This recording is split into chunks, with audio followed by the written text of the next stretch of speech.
Now, I'll kindly request Honorable Chief Justice of India, Justice D.Y. Chandrachud, for the address.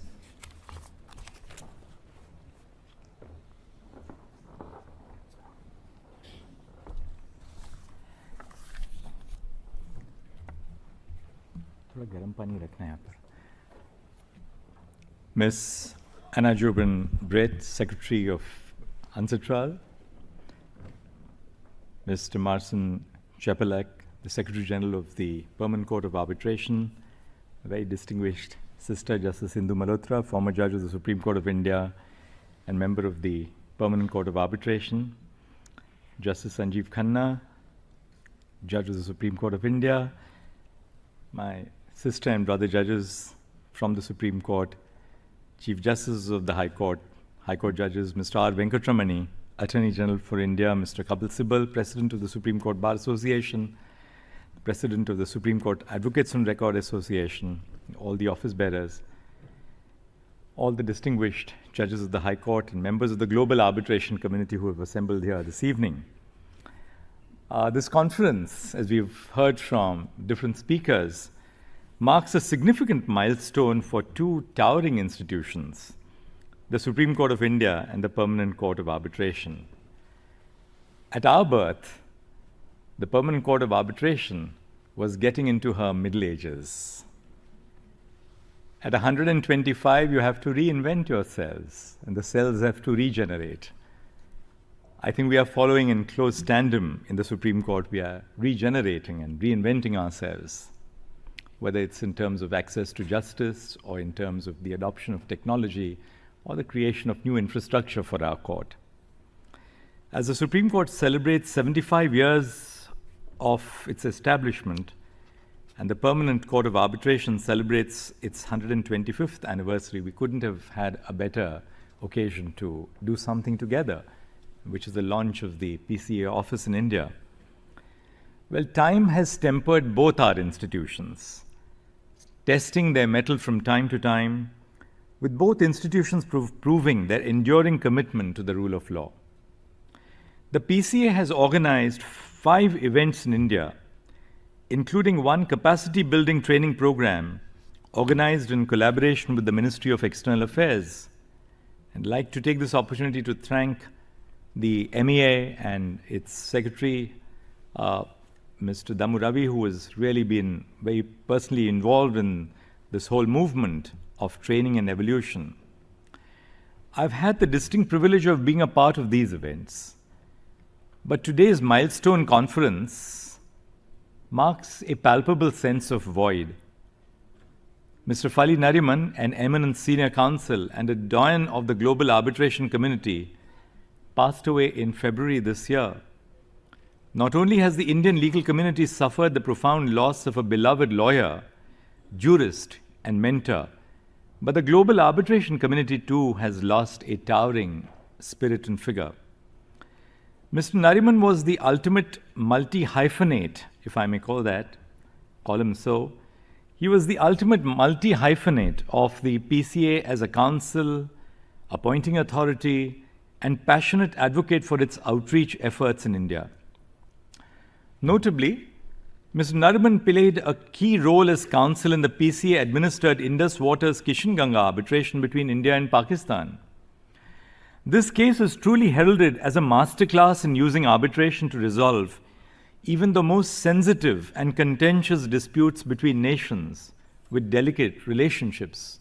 There's nothing as delicate as the sharing of waters.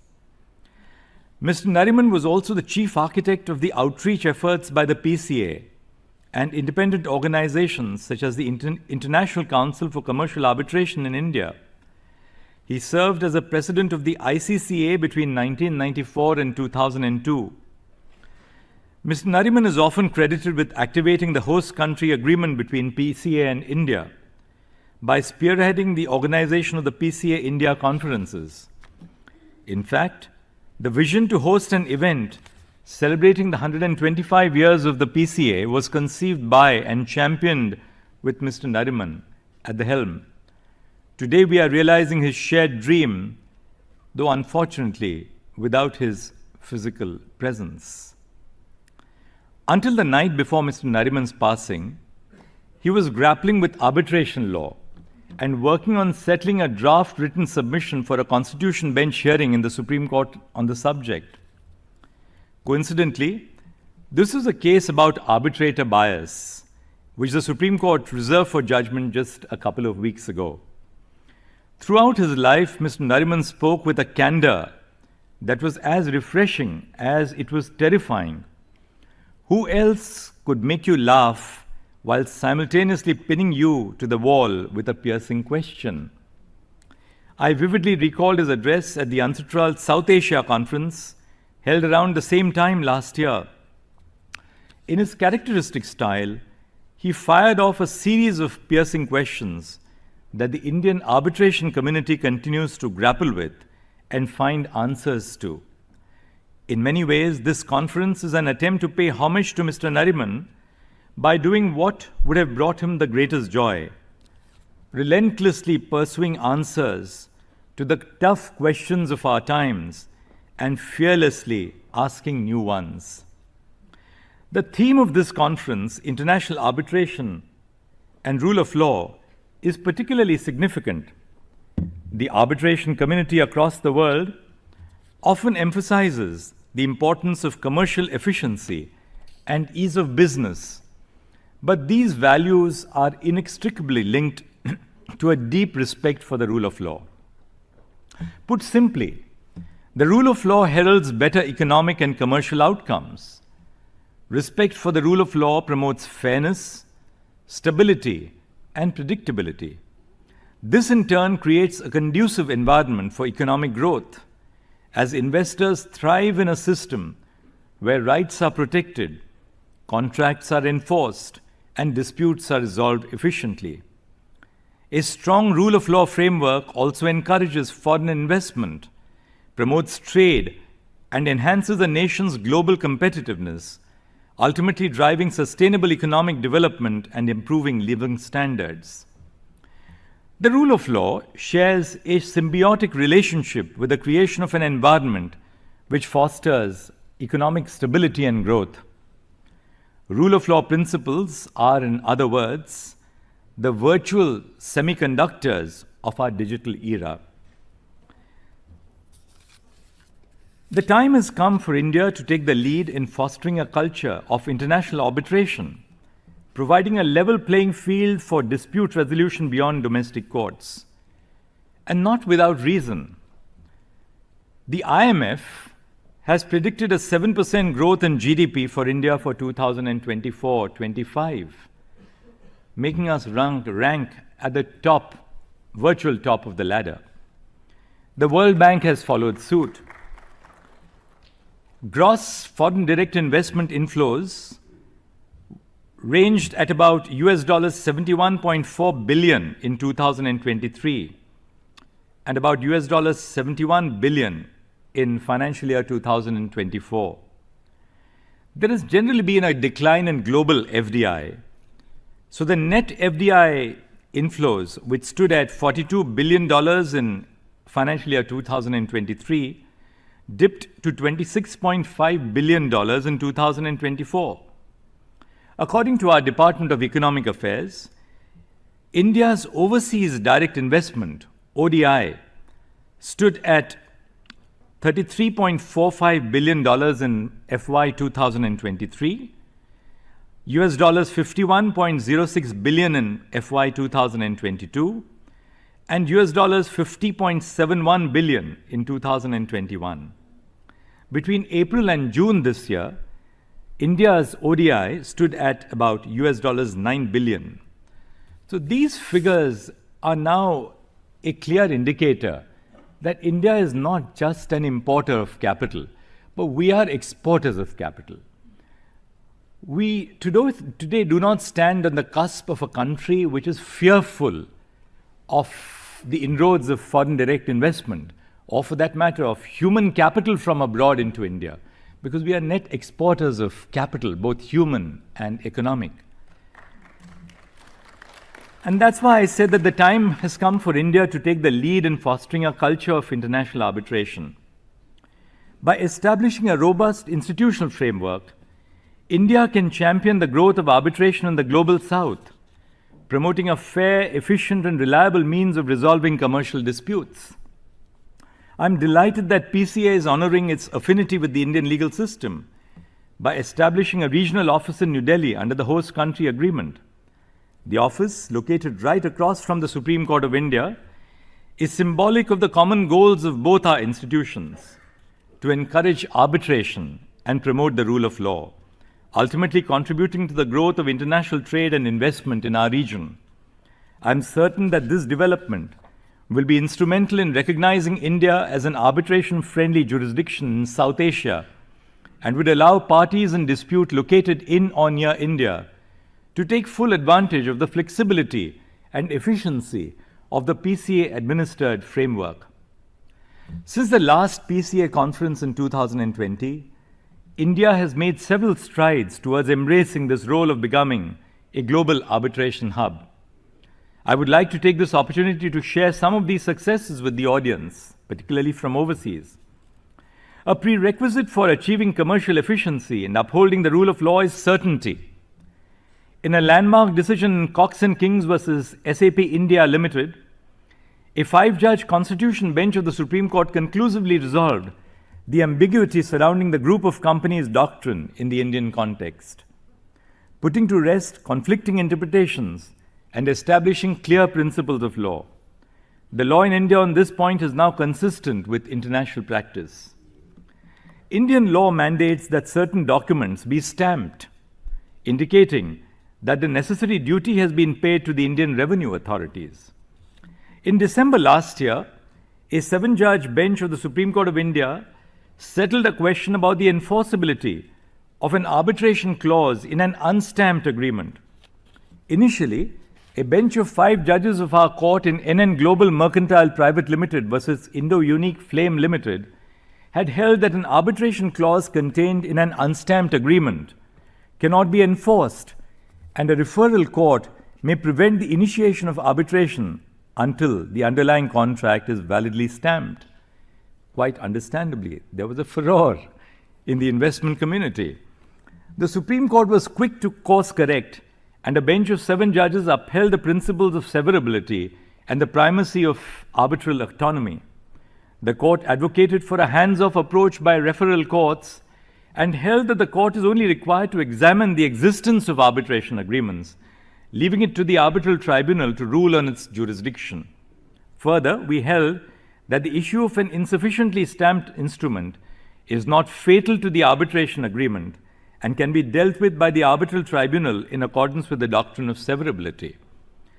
Not only jurisprudentially, but even while appointing arbitrators, the Supreme Court has made a significant shift beyond solely appointing retired judges to conduct international commercial arbitrations. As Mr. Fali Nariman aptly put it, we are dispelling the myth that only retired judges make good arbitrators.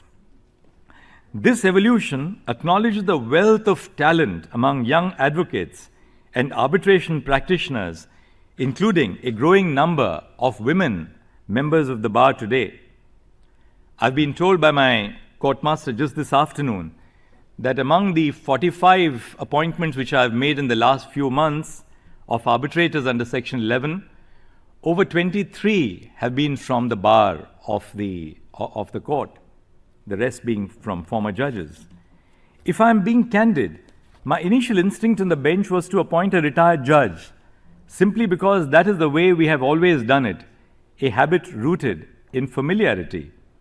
But I now find myself taking a moment to pause and tap into India's burgeoning pool of skilled arbitration lawyers with the expertise, knowledge, and skills to excel as arbitrators.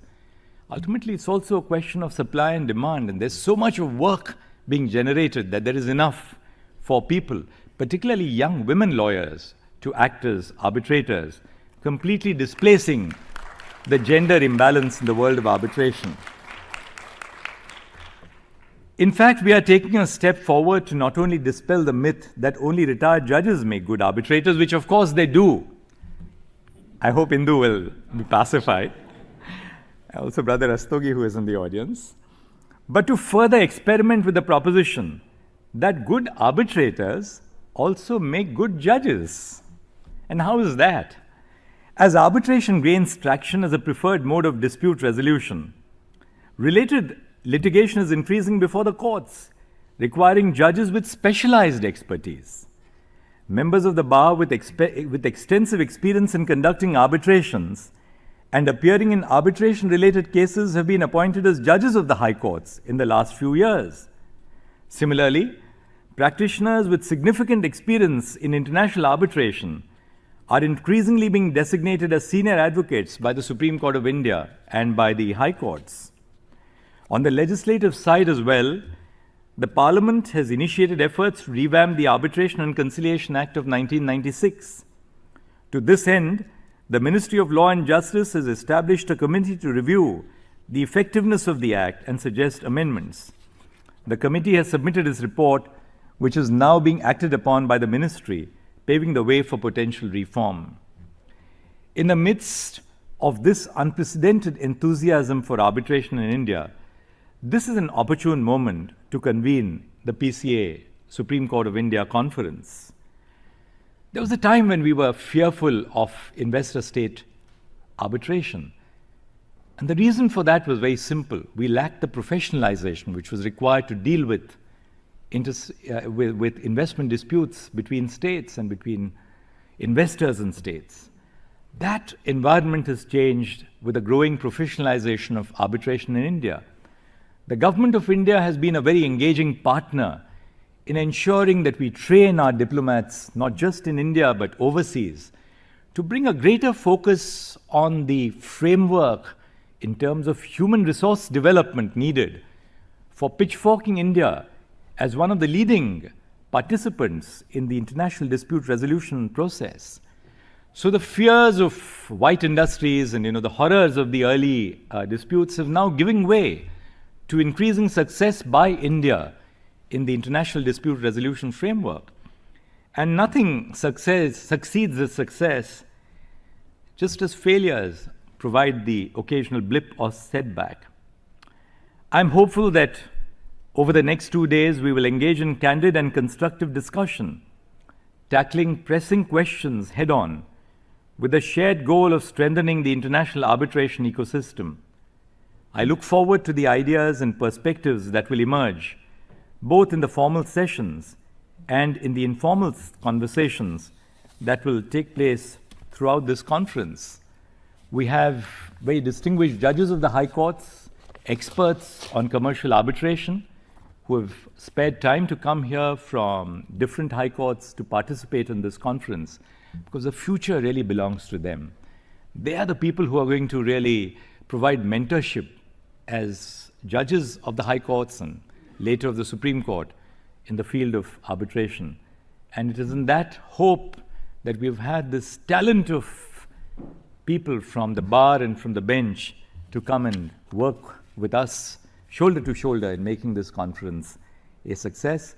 I have great pleasure in welcoming everyone as part of this audience, and I hope our international guests have an engaging period in Delhi and in the Supreme Court over the next couple of days. Thank you very much.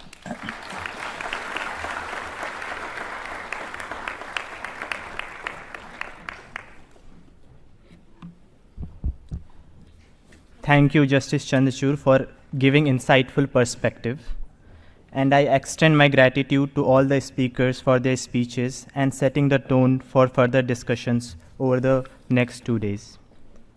Over the next 2 days, the working sessions will dive deeply into 3 pivotal areas of arbitration: commercial arbitration, investor-state arbitration, and state-to-state arbitration. Stay ahead with our cutting-edge news app. Instantly access the latest shorts in just 1 minute and breaking news in just 50 words. Download now for a smarter, faster news experience.